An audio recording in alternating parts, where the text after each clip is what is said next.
Welcome to our YouTube channel for daily jobs update. और आज हम इस वीडियो में MPESB group 4 vacancy 2025 online form fill up apply process की अपडेट लेकर आ चुके हैं और मेरे दोस्त आपको पूरी जानकारी देंगे।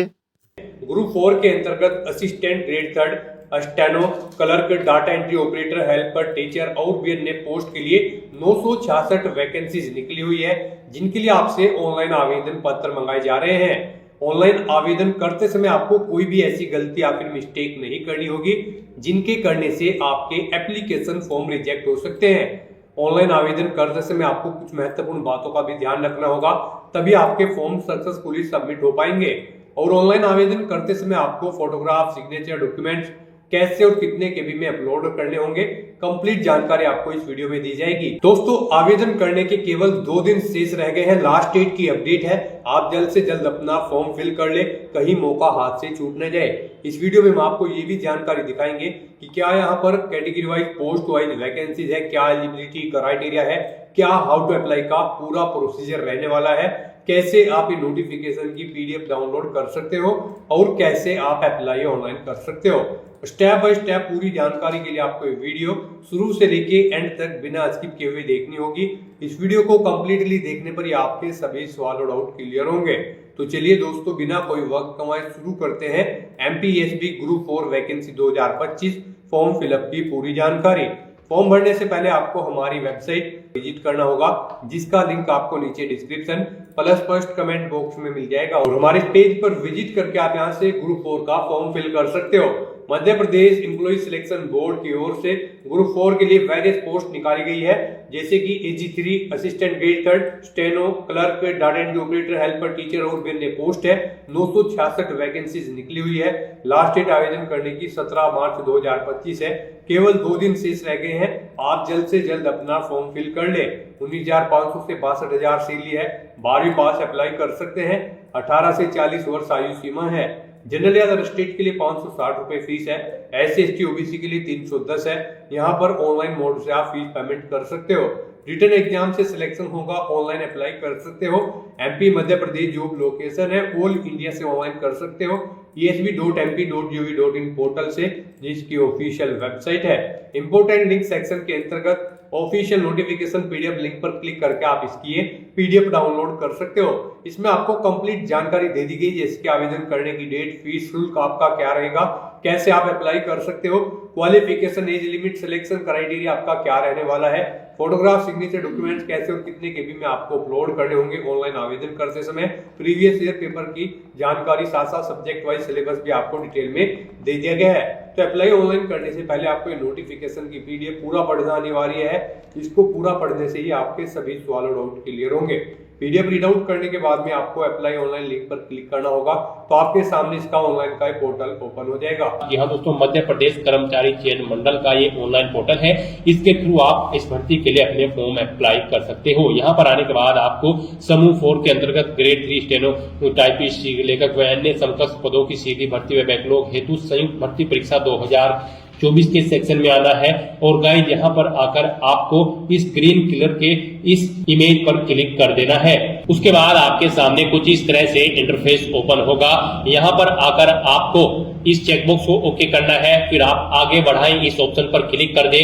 नेक्स्ट आपके सामने कुछ इस तरह से इंटरफेस ओपन होगा। यहाँ पर अगर आपने पहले से रजिस्ट्रेशन कर रखा है तो आपको अपना सामान्य पंजीकरण क्रमांक यहाँ पर एंटर करना है और फिर आपको यहाँ पर अपनी डेट ऑफ बर्थ एंटर करनी है। उसके बाद आपको इस कैप्चा कोड का आंसर आपको यहाँ पर देना है और फिर आपको सत्यापित कर आगे बढ़ाएं, इस ऑप्शन पर क्लिक करके अपने डैशबोर्ड में लॉगिन कर लेना है और फिर वहां से आपको अपना फॉर्म अप्लाई करना है। और अगर आप इस भर्ती के लिए फर्स्ट टाइम अप्लाई करने जा रहे हो, प्रोफाइल रजिस्ट्रेशन के इस लिंक पर क्लिक कर देना है। उसके बाद आपके सामने कुछ इस तरह से इंटरफेस ओपन होगा। फिर आपके सामने यहाँ पर कुछ इस तरह से इंटरफेस खुल जाएगा। अब यहाँ पर आपसे पूछा गया है कि क्या आपके पास पूर्व में पंजीकृत प्रोफाइल ID है। अगर है तो आप हाँ करेंगे, नहीं तो आप यहाँ पर नो सेलेक्ट कर लेंगे। उसके बाद यहाँ पर आपके सामने कुछ इस तरह से इंटरफेस खुल जाएगा। अब यहाँ पर आपको अपना मोबाइल नंबर और ईमेल आईडी एंटर करने के बाद इस कैप्चा का यहाँ पर आंसर प्रोवाइड कराना है और फिर ओटीपी प्राप्त करे बटन पर क्लिक करना है। फिर आपके रजिस्टर्ड मोबाइल नंबर और ईमेल आईडी पर एक ओटीपी सबमिट कर दिया गया है। वो ओटीपी आपको यहाँ पर एंटर करने के बाद ओटीपी सत्यापन करे बटन पर क्लिक करना है। अपना ओटीपी वेरीफाई करने के बाद आपको पंजीयन करे बटन पर क्लिक करना है। फिर आपके सामने यहाँ पर कुछ इस तरह से प्रोफाइल लॉगिन का ये इंटरफेस खुल जाएगा। अब यहाँ पर आपको सामान्य पंजीकरण क्रमांक और प्रोफाइल पासवर्ड एंटर करने के बाद एक कैप्चा यहाँ पर फिल करना है और फिर लॉगिन बटन पर क्लिक कर लेना है। आपका पंजीकरण क्रमांक और प्रोफाइल पासवर्ड आपके रजिस्टर्ड मोबाइल नंबर पर सबमिट कर दिया गया है। वहां से आपको ये सभी फील्ड्स एंटर कर देनी है। फिर आपके सामने यहाँ पर प्रोफाइल लॉगिन का ये इंटरफेस खुल जाएगा। आपके रजिस्टर्ड मोबाइल नंबर पर आपका पंजीकरण क्रमांक और पासवर्ड सबमिट कर दिया गया है। यहाँ पर आपको अपना पंजीकरण क्रमांक और पासवर्ड एंटर करने के बाद ये कैप्चा यहाँ पर फिल करना है, यानी कि 3+3 कितने होते हैं। इस कैप्चा का आंसर आपको यहाँ पर 6 एंटर करके प्रोवाइड करा देना है और फिर लॉगिन बटन पर क्लिक करना है। नेक्स्ट आपके सामने यहाँ पर कुछ इस तरह से इंटरफेस खुल जाएगा। अब यहाँ पर आपकी ई-केवाईसी सत्यापन के बारे में आपसे पूछा जा रहा है। यहाँ पर आपसे पूछा गया कि क्या आपके पास आधार है, तो आप यहाँ पर यस करेंगे और उसके बाद आपको यहाँ से ई-केवाईसी ओटीपी द्वारा सत्यापन करना है या फिर बायोमेट्रिक द्वारा आपको सत्यापन करना है। अपने अकॉर्डिंग आपको यहाँ से ऑप्शन सेलेक्ट कर लेना है और फिर आपको आगे बढ़ाए बटन पर क्लिक करना है। नेक्स्ट आपके सामने यहाँ पर कुछ इस तरह से इंटरफेस खुल जाएगा। अब यहाँ पर आपको अपना आधार नंबर एंटर करना है और फिर यहाँ पर इस चेकबॉक्स को ओके करने के बाद आपको इस कैप्चा का आंसर यहाँ पर प्रोवाइड कराना है और जनरेट ई-केवाईसी ओटीपी बटन पर क्लिक कर देना है। फिर आपके रजिस्टर्ड मोबाइल नंबर पर जिससे आपका आधार कार्ड अटैच है उस पर एक ओटीपी आएगा। वो ओटीपी आपको यहाँ पर एंटर करना है और फिर गेट डिटेल्स बटन पर क्लिक कर देना है। नेक्स्ट आपके सामने यहाँ पर कुछ इस तरह से इंटरफेस खुल जाएगा। अब यहाँ पर आपको अपनी पर्सनल इंफॉर्मेशन फिल करनी है। सबसे पहले यहाँ पर आपको अपना नाम एंटर करना है, फिर आपको लास्ट नेम एंटर कर देना है। नेक्स्ट यहाँ पर आपको अपने फादर या हस्बैंड का नाम एंटर करना है, फिर आपको अपनी मदर का नाम एंटर करना है। नेक्स्ट यहाँ पर आपको अपनी डेट ऑफ बर्थ 10वीं की क्लास की जो आपकी मार्कशीट है उसके अकॉर्डिंग इस कैलेंडर में से सिलेक्ट कर लेनी है। फिर यहाँ पर आपसे पूछा गया कि क्या आप मध्य प्रदेश के मूल निवासी हैं, अगर हैं तो आप हाँ सिलेक्ट करेंगे, नहीं तो आप नहीं सिलेक्ट कर लेंगे। उसके बाद आपको अपना जेंडर सिलेक्ट कर लेना है। फिर आपको अपनी श्रेणी यहाँ से सिलेक्ट कर लेनी है, अनरिजर्व, SC ST या फिर OBC। उसके बाद यहाँ पर आपको अपनी उच्च शैक्षणिक योग्यता का स्तर सिलेक्ट कर लेना है। फिर आपको यहाँ पर आपके निवास का क्षेत्र पूछा गया है, आप ग्रामीण क्षेत्र से हो या फिर शहरी क्षेत्र से, अपने अकॉर्डिंग आपको यहाँ पर ये ऑप्शन सिलेक्ट कर लेने हैं। फिर आपसे यहाँ पर आपकी विकलांगता का विवरण पूछा गया है, क्या आप आवेदक विकलांग है। अगर आप न्यूनतम 40% से ज्यादा विकलांग हो तो आप हाँ करोगे, नहीं तो यहाँ पर आप नहीं सिलेक्ट कर लोगे। अगर आप हाँ सिलेक्ट करते हो तो आपको यहाँ पर अपनी विकलांगता के प्रकार का भी ऑप्शन सिलेक्ट करना होगा। नेक्स्ट यहाँ पर आपको अपना मैरिटल स्टेटस सिलेक्ट कर लेना है। अगर आप मैरिड हो तो आप हाँ सिलेक्ट करोगे, नहीं तो आप नहीं सिलेक्ट कर लोगे। हाँ अगर आप सिलेक्ट करते हो तो यहाँ पर आपको कुछ डिटेल्स प्रोवाइड करानी होगी, जैसे आपकी विवाह की तिथि, अंतिम बच्चे की जन्म तिथि, अगर जुड़वा बच्चे हैं तो उनकी इन्फॉर्मेशन आपको यहाँ पर प्रोवाइड करा देनी है। नेक्स्ट यहाँ पर आपको अपना वर्तमान पता एंटर करना है। इसमें आपको अपना मकान नंबर, गली, गांव या मोहल्ला नंबर, राज्य, तहसील और पिन कोड एंटर कर देना है। साथ ही साथ जिला भी आपको यहाँ से सिलेक्ट कर लेना है। फिर आपसे पूछा गया है कि क्या आपके शरीर पर कोई पहचान के लिए चिन्ह है, अगर है तो यहाँ पर आपको उस जगह का नाम एंटर कर देना है, अदरवाइज यहाँ पर आपको नो मार्क एंटर करना है। फिर आपसे पूछा गया है परीक्षा कक्ष में प्रस्तुत की जाने वाला फोटो युक्त पहचान पत्र में आप क्या यहाँ पर प्रोवाइड कराओगे, वोटर ID कार्ड, आधार कार्ड, अपने अकॉर्डिंग यहाँ से आपको ऑप्शन सिलेक्ट कर लेना है। फिर आपसे यहाँ पर पूछा गया है कि क्या आपको फिंगर बायोमेट्रिक पिक्चर में कोई समस्या है, अगर है तो आप हाँ सिलेक्ट करेंगे, नहीं तो आप नहीं सिलेक्ट कर लेंगे। और अगर आप हाँ सिलेक्ट करते हो तो फिर यहाँ पर आपको उसका कारण सिलेक्ट कर लेना है, आपकी उंगलियों में क्या समस्या है, यहाँ पर आप अपने अकॉर्डिंग ऑप्शन सिलेक्ट करोगे। उसके बाद आपसे पूछा गया है क्या आप अपने बैंक खाते का विवरण देना चाहते हो, यस या नो, यहाँ पर आपको सिलेक्ट कर लेना है। फिर आपको इस चेकबॉक्स को ओके करना है घोषणा पत्र में और पंजीकृत करे बटन पर क्लिक कर देना है। नेक्स्ट आपके सामने यहाँ पर कुछ इस तरह से इंटरफेस खुल जाएगा। अब यहाँ पर आपको अपना फोटो, सिग्नेचर और हैंड रिटन टेक्स्ट अपलोड कर देना है। उसके लिए आपको फॉर्मेट यहीं पर प्रोवाइड कराया गया है। आपको क्लिक हियर डाउनलोड टेम्पलेट इस लिंक पर क्लिक करना है। फिर यहाँ पर आपके सामने कुछ इस तरह से इंटरफेस खुल जाएगा। यहाँ पर आपके फोटो का साइज 4.5 सेंटीमीटर होना चाहिए।